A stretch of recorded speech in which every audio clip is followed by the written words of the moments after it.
Welcome to the third session of week 4. This week, we will look at crafts produced in court during the Korean Empire. Let's begin. In the Korean Empire period, the court used various elevated visual codes that differentiated the new Korean Empire from the Joseon Kingdom that was subordinate to China. In week 2, we talked about new imperial robes, uniforms, architecture, processions, and the imperial emblem. In this session, let's focus on crafts produced or used in court. I briefly mentioned these points in week 2, but after the proclamation of the Korean Empire, objects that were typically reserved for the Chinese emperor began to be used by Gojong and the royal family. Robes and headgear of the royal family were one important category that conspicuously changed. Gojong began to wear imperial robes worn by Chinese emperors. First, as the most formal wear, or myeonbok, the traditional gonbok with 9 symbols and myeonryugan with 9 rows of beads were replaced with gonbok with 12 auspicious symbols and a myeonryugan with 12 rows of beads. This was worn by Gojong when he ascended Hwanggodan altar and proclaimed himself emperor. For other ceremonial or celebratory events and official duties, he wore gangsapo and 12-row tongcheongwan instead of the 9-row wonryugan. He was frequently depicted in this attire for portraits and photography in the Korean Empire period. Sangbok, worn as daily attire when Gojong would conduct his official duties, consisted of ikseongwan and a yellow dragon robe, rather than a red hongyongpo for Joseon kings.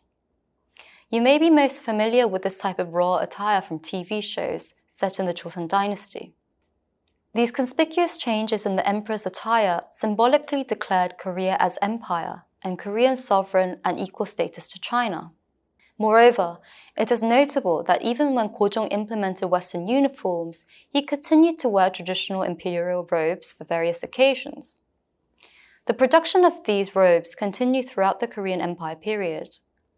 The office of Sang-i-won was responsible for producing and maintaining the clothing and accessories needed by the royal family. This included creating handcrafted items such as garments and ornaments, as well as storing them. In addition, the office supplied items to government officials and envoys when needed, and it also repaired or manufactured official robes sent from China.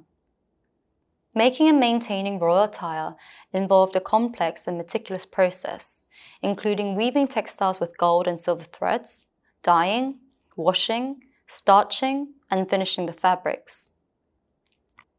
The office also handled extensive decorative work, such as sewing, embroidery, and applying gold leaf. Furthermore, it provided various accessories like headwear, ceremonial objects, belts, and shoes, and it adorned them with appropriate jewels and accessories. Despite fiscal difficulties of the court at the end of the Joseon period and in the Korean Empire period, many civil officers and court ladies were employed for the creation of royal robes that preserved and expressed the integrity of the Korean monarch and state. At the turn of the 20th century, the strength of the country was often associated with the level of modernization, which was in turn almost equated with Westernization. The Korean court imported many new types of crafts that demonstrated how modernized and westernized they were. The Ihwamon was both a symbol of Korea's independence from China and also a symbol of progress in the country's step toward modernization. As we've talked about in week 2, the Ihwamon was actually created before the proclamation of the Korean Empire. The state's creation of the emblem can be seen as an attempt to be seen as a modern nation state that fully utilized modern methods of visual communication and representation. From the Korean Empire period, it was used to emphasize Korea's independence from China and the elevated status to empire. In court, the Ihwamon was applied to various objects. The most conspicuous were Ihwamon ceramics and metalware.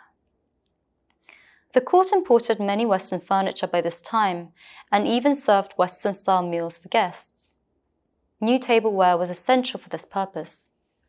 New types of ceramics used in court included coffee cups and saucers, soup bowls, gravy boats, salt and pepper shakers, and butter dishes.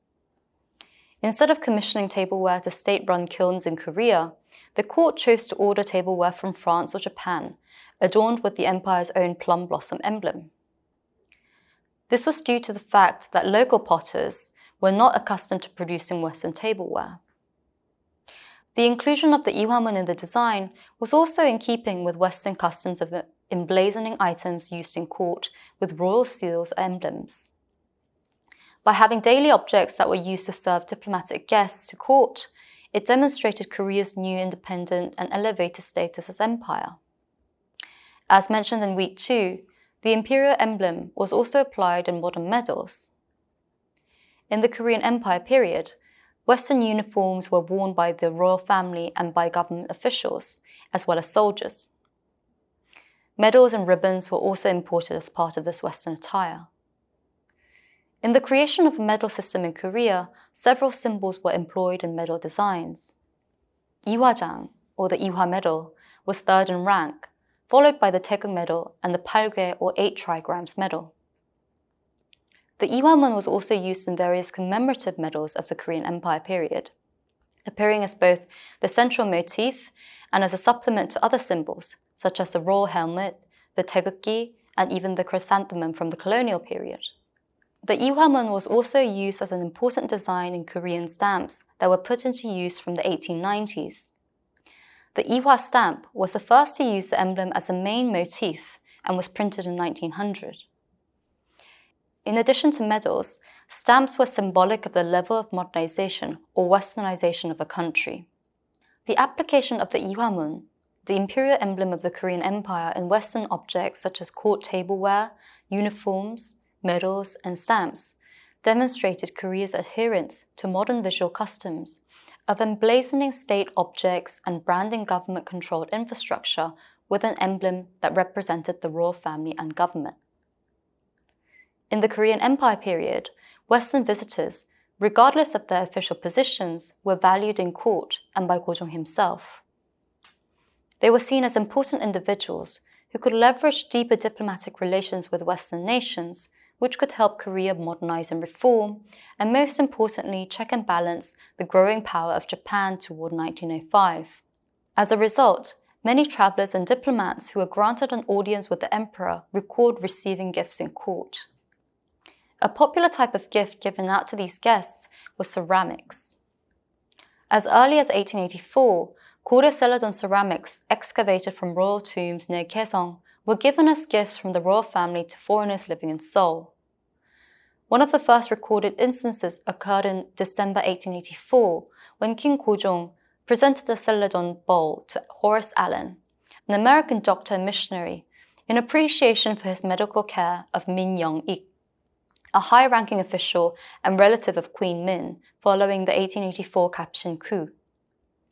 Additionally, Gojong gave a Celadon bowl to Percival Lowell, who was serving as a foreign secretary and advisor for a special Korean diplomatic mission to the United States, when Lowell visited Seoul with the mission members in 1884. Celadon was a prized gift, as they were considered rare and beautiful pieces of craft during the Korean Empire period. The demand for Celadon greatly increased toward annexation, and from 1900 to the 1910s, looting and smuggling of Korea Celadon reached its height. There were a large variety of gifts that were given out by Gojong. A unique decorative tree and flowers figurine, or panhwa, was gifted to the French president, Marie-Françoise Sadi-Carnot, to commemorate the 1886 Korea-France Treaty.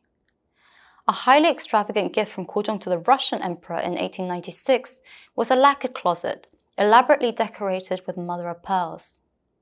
In addition to the closet, he also sent to Russia 2 paintings by celebrated Joseon painter Chang Seung-up, as well as a pair of white bronze incense burners. Gift-giving was not merely a gesture of goodwill, but a deliberation of the willingness to formulate diplomatic relations. In addition, it was a way to showcase the quality of Korean resources and craftsmanship, which contributed to the image-making of Korea when it was newly introduced to the Western world. In this session, we looked at crafts produced in the Korean Empire period and how they were used to express the elevated status of the Korean Empire, adhere to modern visual customs, to further diplomatic relations with Western nations and to forge a national image of Korea. In the next session, we'll look in more detail at crafts that responded to foreign demand.